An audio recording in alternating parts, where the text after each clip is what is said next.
so many systems are broken. If you as a community don't sort that out yourselves, it ain't gonna happen. We want decentralized, biodiverse, culturally diverse, economically diverse, flourishing society. This movement is about creating a more beautiful reality for everyone. To be truly ecological, the economy has to be localized.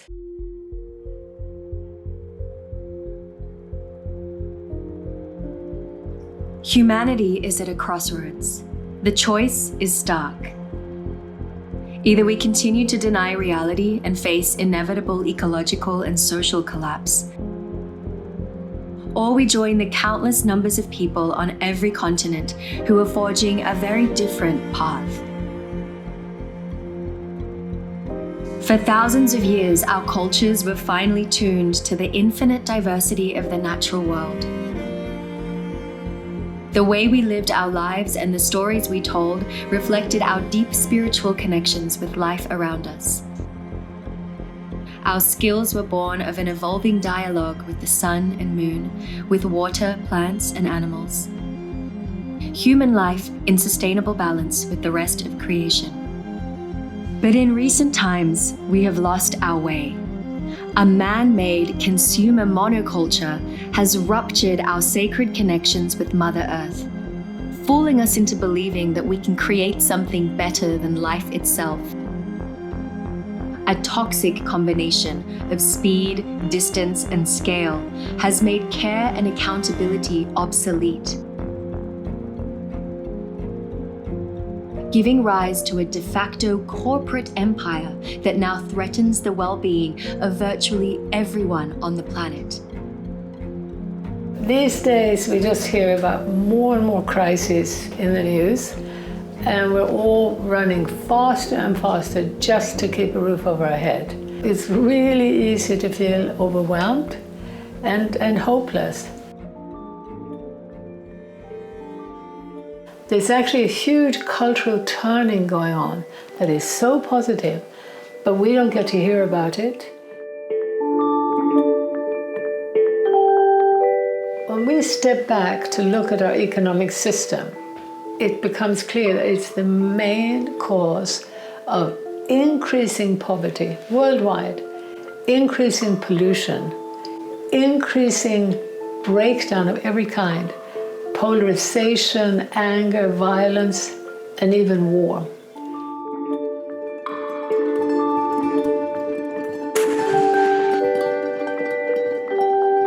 And we need to look at the fact that from the outset, the modern economy was actually created by global traders. And they started extracting wealth by driving people away from the land and away from producing things for their own needs to producing for the traders. We're at a remarkable time in history right now. There's no question about it. We're standing on the precipice. And the precipice is one that's caused by people like me when I was an economist. I was chief economist, but really as an economic hitman. And my job was to convince countries with resources our corporations coveted to basically turn those resources over to us. And we did this through debt, we did this through loans, we did this through building infrastructure. The World Bank and the IMF were set up near the end of World War II to rebuild the economies of Europe. Later they began offering loans to poor countries, but only if they privatized their economies and allowed Western corporations free access to their raw materials and markets.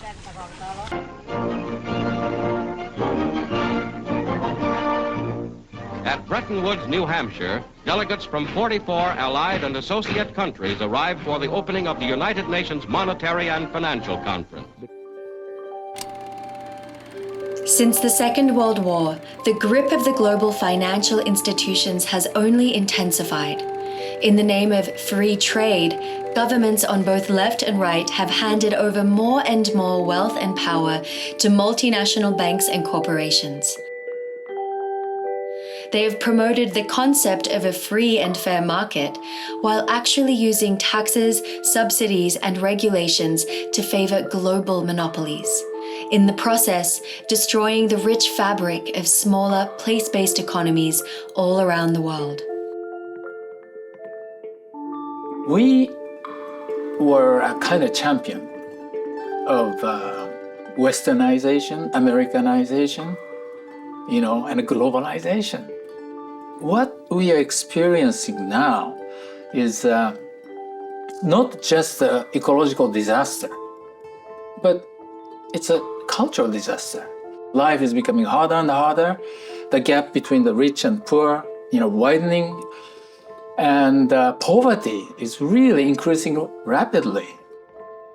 One of the big lies about why growth is necessary is that people will tell you that you need growth for poverty alleviation. The way that growth operates, it's operated in tandem with a real negative redistribution of wealth and income. So the benefits of growth, the wealth from growth, has been captured by an ever smaller minority of people, and ever larger amounts of the population are having to live with the damaging consequences of growth.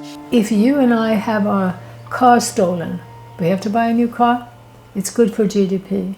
If the water is so polluted, we have to buy it in bottles, great for GDP. If we get cancer, great for GDP.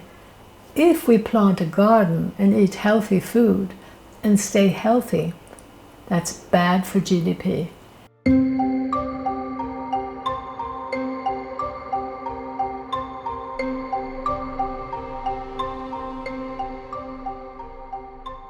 End goal of human life has become economic growth. And economic growth means more production, more consumption. So nature has become a resource for the economy. The path of limitless power and profits began with colonialism. And today, there's only one future on that path. That future is extinction. That future is collapse of the Earth systems, collapse of societies, collapse of relationships. A huge problem are our free trade agreements. So let's say it costs $10 to produce a bushel of corn in the United States, and a small farmer in Guatemala can do it for $5. But so the small farmer has to sell it for $6 to make any profit, and the American corporation is making it for $10, but getting a subsidy of $6, so they can sell it for $5 and still make $1 profit in Guatemala. And so the Guatemalan farmer can't compete, even though he's producing it much cheaper, because the United States has subsidies which are allowed under these free trade agreements. Tariffs are not allowed. So Guatemala can't impose tariffs, and they're not a wealthy enough country to subsidize their farmers. So the poor farmer, the campesino, the small farmer, goes out of business. And what does he do? He has a couple of choices. He can go to work for a big American sweatshop, or migrate to the United States. And it's not just the small farmer. If the small farmer goes out of business, the local markets go out of business, the local shops go out of business, everything that supports the farmer and everything that he sells to, it's a spiraling thing. Spain is the main producer of oranges in the world. And last year, in Spain, we consume more oranges coming from South Africa. Spanish oranges are coming to the UK, are going to Germany, are going to Norway, and South African oranges are coming to Spain. This is not a consequence of any natural law. This is a consequence of all the international global policies, trade agreements. It's a nonsense, because if we try to stop climate change, if we try to get equality, this is something that shouldn't happen. Today, the ingredients in an average meal travel 1,500 miles from farm to plate. In fact, nearly everything we consume traverses the world.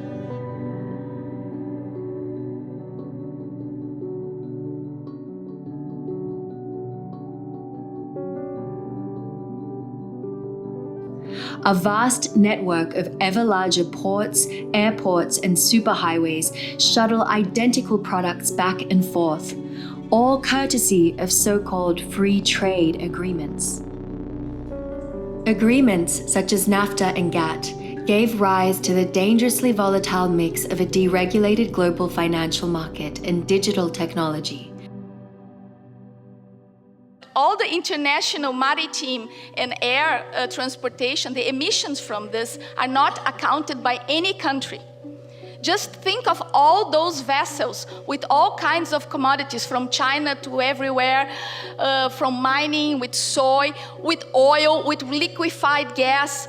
Those emissions are nobody's emission, because one of the key assumptions of the climate policy is that you cannot harm trade. Governments are handcuffed, but they actually handcuff themselves by signing these treaties, as they said, that allows corporations to sue a government if the government passes a law that could, not even does, but could reduce profits. Worst of all, what court does it go to? It's a corporate court, right? It's not just a regular court of law. So the idea that you are, as a government, whose obligation should be to protect the health and the environment of your country and your people, are signing away your right to do so. Surely this can't be the case.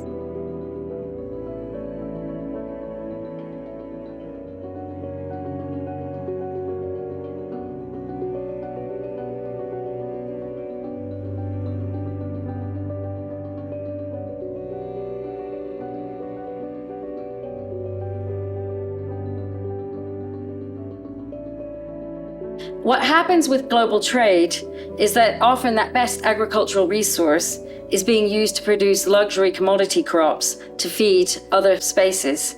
And those export crops often take away the resources from local communities that they need to be able to feed their own populations. It's a myth that countries across the global south need to have export markets in order to have economic development in their countries. What would be a better economic development model is to try and think about food sovereignty, and that the best agricultural resource in countries is there for countries to be able to produce food for themselves, and helping enable access to the land for small-scale farmers to be able to feed their local communities and to support their domestic food economies.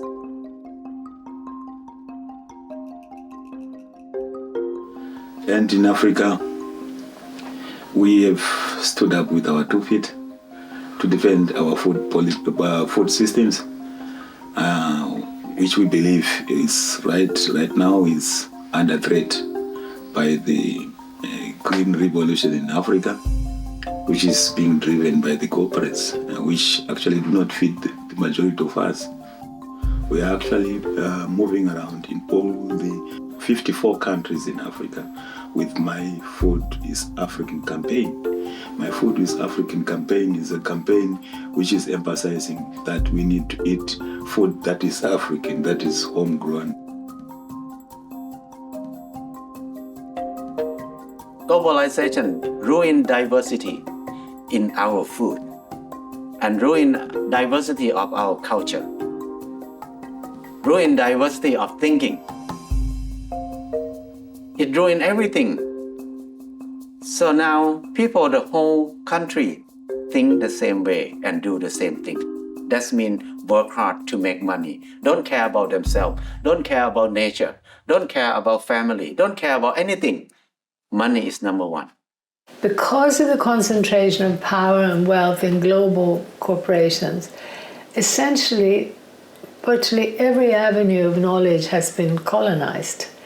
So that's from schools to universities, it's of course in the media, and it's even in mainstream science. So what we're seeing there is a narrative that ultimately supports profit for the few, not humanity or life itself. This colonization of the mind, this mind pollution, has taken many forms.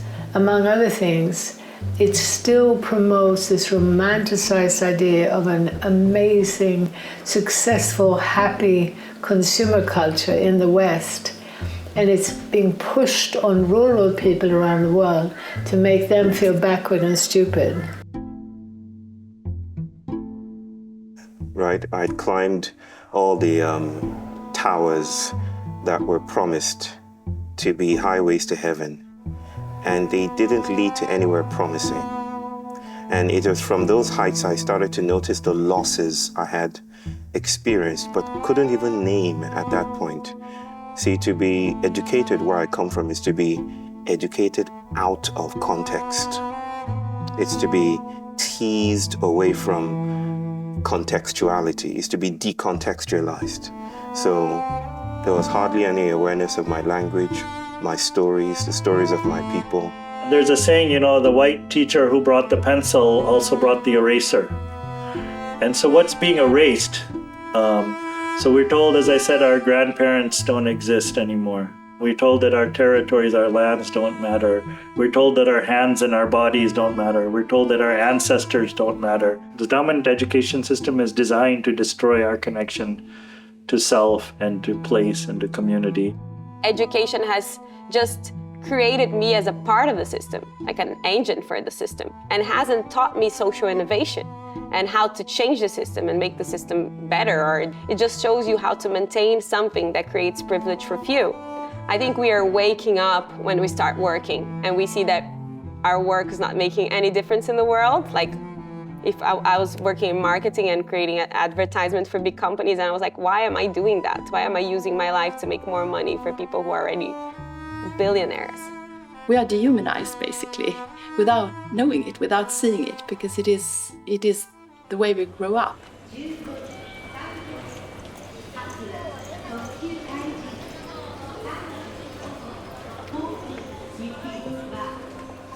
On the surface, everything is fine. It's well controlled by education system, media, and people still buy this, notion or illusion that everything's working all right.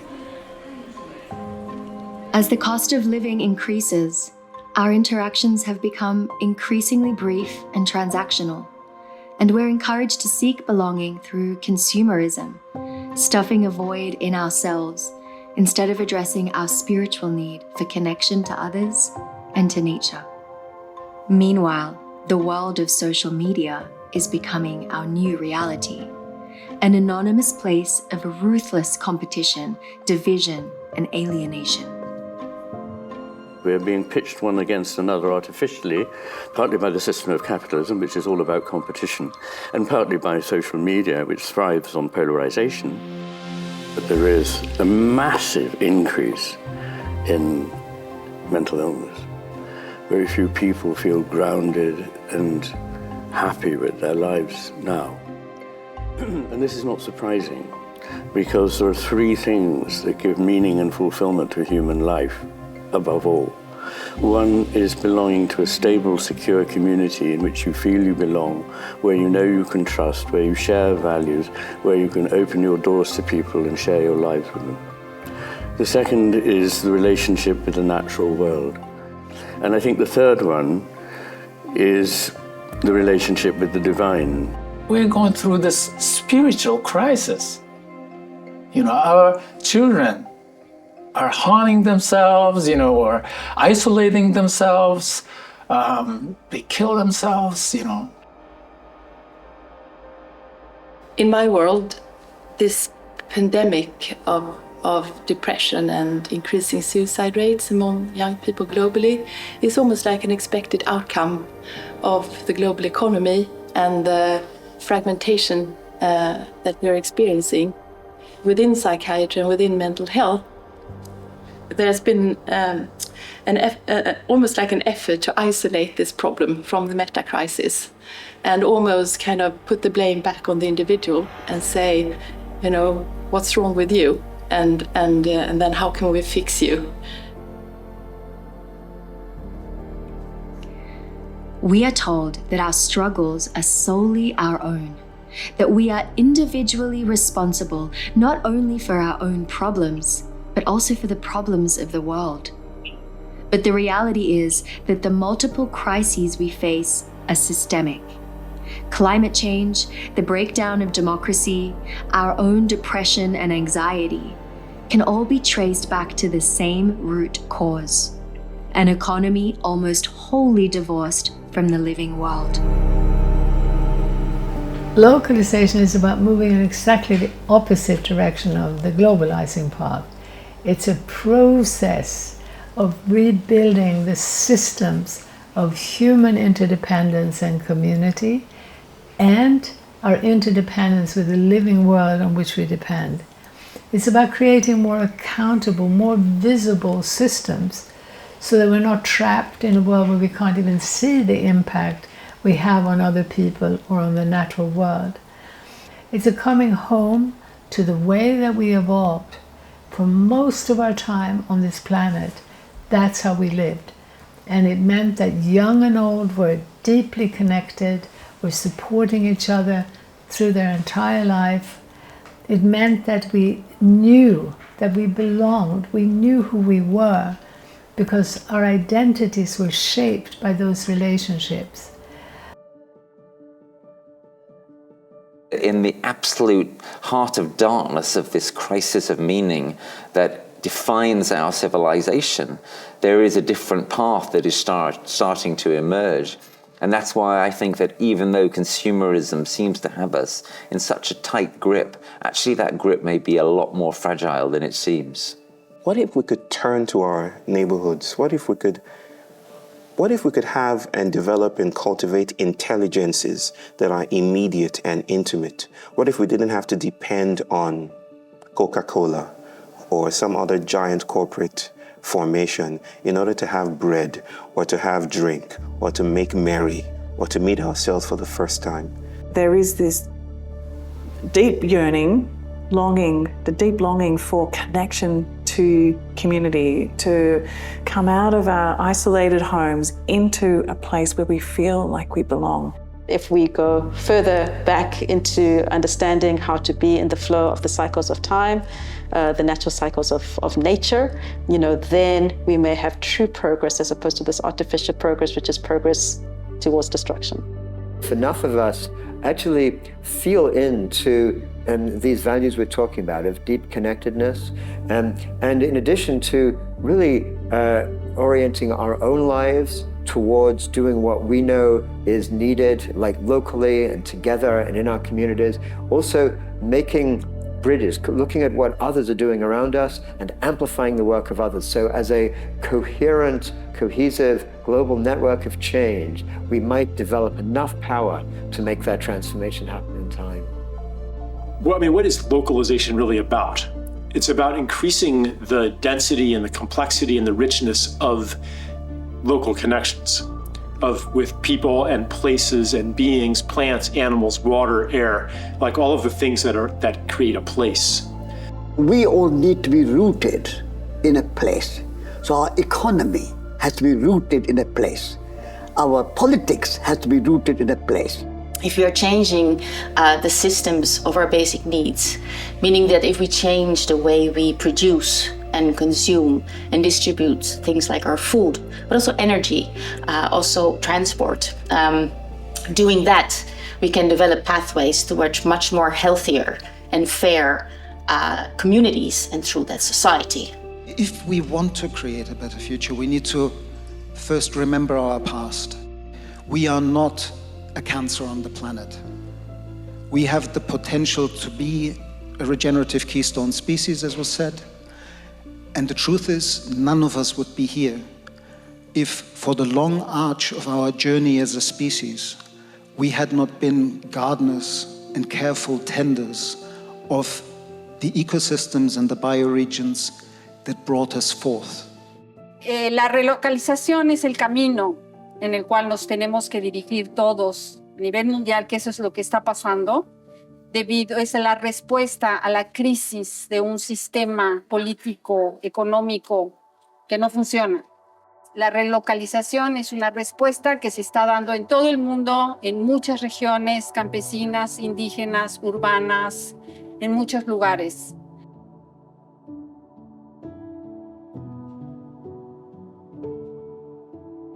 Localization isn't about withdrawing from the world or only being concerned about our own needs. On the contrary, it's about genuine democracy, prosperity and well-being for the entire global population.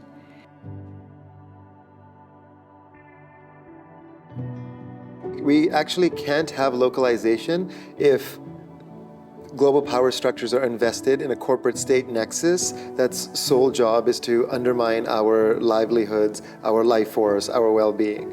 And so we have to organize to change global polity, global superstructures, and we have to live the lives that matter to us in ways that are in symbiosis with the living world in a place-based way. We need welcoming communities. We need responsive relationships and mentors throughout our lives. And we need play, and nature, immersion, and connection, and healing practices to get us back in balance with one another, with ourselves, with nature. And so it is a restructuring issue, and I think it fits very well with localization.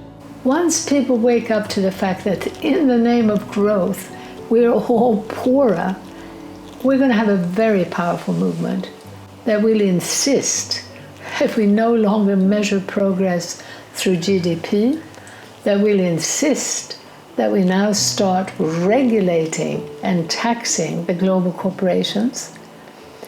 We also need to be demanding a decentralization in terms of economic power from the nation state to the region and to the local level. That decentralization would mean the ability to tax and subsidize at the local level. The ability, the ease to also support and invest in your local businesses and communities. If we don't have economic power, we don't have political power. So we really want to encourage the decentralization of the economy as a priority. And with that comes the decentralization of real political power. We've demonstrated that we can change not just economic policy, but the layout of our towns and cities, that we can revalue the kind of work that people do and shift economic purpose, change what companies are producing almost overnight when the will is there.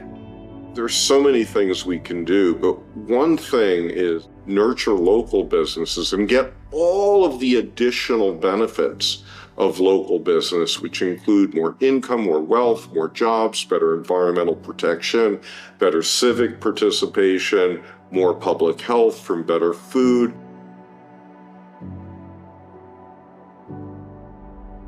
Wherever you go, it can be in a small city, little town, village, big neighborhood, everywhere you can find alternatives happening. Or it can be something small, it can be something bigger, but there's always people trying to transform the place where they live. For me, that's something powerful. That's something that often when you are in your own little project, you feel lonely, you feel alone. And I think it's very important to understand that we are many. There is so much happening. Everywhere you go, there is so much happening. You never read those stories in the papers, you never see them on TV, but they're all out there. We need to start modeling the changes that we need to see at the community scale, at the local level. We need to be looking at local economies as the foundation for this, making those economies more diverse, more resilient, and increasing community ownership and democracy. We should feel so blessed to be alive at this time because we have a tremendous opportunity to really change things, to do something that's never been done in history. There have been a lot of empires that have collapsed. All of them have collapsed, and this one's collapsing, but we have an opportunity to turn not this empire, but to turn our vision of the world that creates empires at all into a very different vision. We have to now commit ourselves, no matter who we are, across our diversities, across the world, to another future. People say, well, what can I do? I feel so helpless.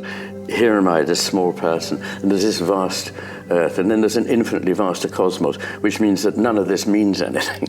In fact, if you see with a different eye, you see not only that it does very much mean something and that we're connected to it, but also that our role is not so insignificant. We still have a lot of wealth, real wealth, is still existing in us. And I think that's what the localization movement is trying to remind us of, is we're not poor, backwards, stupid, alone like the dominant system would like us to think we are. We still have a lot of power. We humans need to be mirrored, and we need to have other people who live by example, who can provide this experience. And that's why this localization movement is so extremely important at this time point, especially to provide, living examples of places and ways of being that will make our deep memory kind of, whoa, I remember now who I am. We're trying to listen and hear, differently, and hear into the corners that we've not been able to, in order to figure out, ways of creating a future that is repaired from the destructions of modernity. We can all do something in our own way to create more local power, more local economy, and have fun doing it. I think we're going to see some quite big economic alignments, realignments. I think we're going to see a lot of re-energized local political networks and political action. And we're particularly seeing that with local assemblies and, people who would never have considered activism suddenly getting involved across the UK in this country's experience anyway.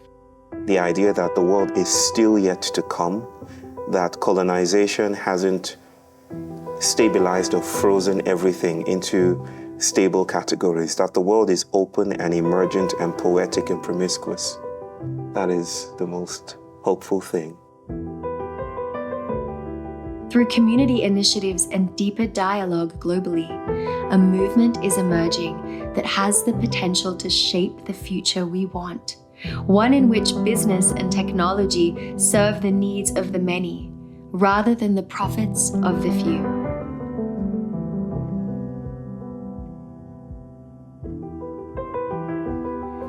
Join us in this worldwide movement.